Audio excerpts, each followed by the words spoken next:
नमस्कार, हस्तीस कोकणी किचनमध्ये तुमचं पुन्हा एकदा मनपूर्वक स्वागत। आज आपण करणार आहोत मसाला शेंगदाणे। चला तर मग आपण आता रेसिपीला सुरुवात करूया। मसाला शेंगदाणे करण्यासाठी इथे मी 1 वाटी शेंगदाणे घेतलेले आहेत। हे कच्चे शेंगदाणे आहेत आणि यामध्ये खवट वगैरे शेंगदाणे असतील तर तुम्ही काढून टाका। अर्धी वाटी चणा डाळीचं पीठ घालायचं आहे, म्हणजे बेसन घालायचं आहे। 2 चमचे आपल्याला इथे तांदळाचं पीठ घ्यायचं आहे। अर्धा चमचा हळद घ्यायची, 1 चमचा लाल तिखट, अर्धा चमचा चाट मसाला, अर्धा चमचा जिरे पावडर, 1 चमचा धणे पावडर घ्यायची, पाव चमचा पिठी साखर घ्यायची आणि चवीनुसार इथे मीठ घालायचे। आता घेतलेले साहित्य एकजीव करून घ्या। चांगलं एकजीव झालं की यामध्ये आता आपण थोडं थोडं पाणी टाकून हे फक्त ओलसर करून घ्यायचे, पातळ असे करू नका। अगदी थोडं थोडं पाणी घालत तुम्ही हे एकजीव करून घ्या।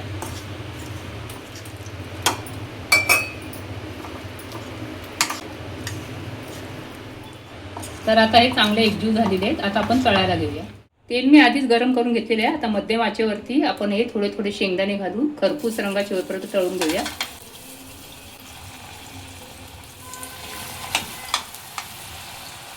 थोडेसे मोकळे करून घ्या।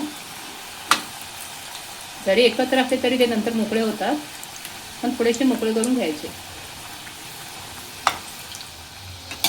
तर असे वर खाली करत आपल्याला हे शेंगदाणे तळत राहायचे जोपर्यंत ते खरपूस रंगाचे होत नाही।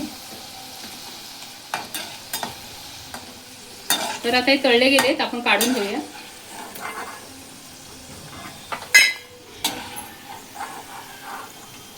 तर राहिलेले जे शेंगदाणे आहेत ते टाकूया। तर मी इथे हातानेच आता टाकते। तर सर्व मी आता हे शेंगदाणे टाकून घेतलेले आहेत आणि सुरुवातीला दाखवल्याप्रमाणे ते वर खाली करत आपल्याला शेंगदाणे खरपूस रंगाचे होईपर्यंत तळून घ्यायचे। आपले शेंगदाणे इथे तळून झालेले आहेत। आता यामध्ये आपण काही मसाले घालूया आणि गरम असतानाच घालायचे, थंड झाल्यावर घालू नका। गरम असताना घातले ना की मग हे सगळे शेंगदाणे चांगले असे लागतात, सर्व बाजूने सारखे असे लागतात। तर इथे आता मी अर्धा चमचा चाट मसाला घेतलेला आहे, अर्धा चमचा बेडगी पावडर मी इथे घेतलेली आहे। या बेडगी मिरची पावडरने रंग छान येतो, दिसायलाही शेंगदाणे छान वाटतात।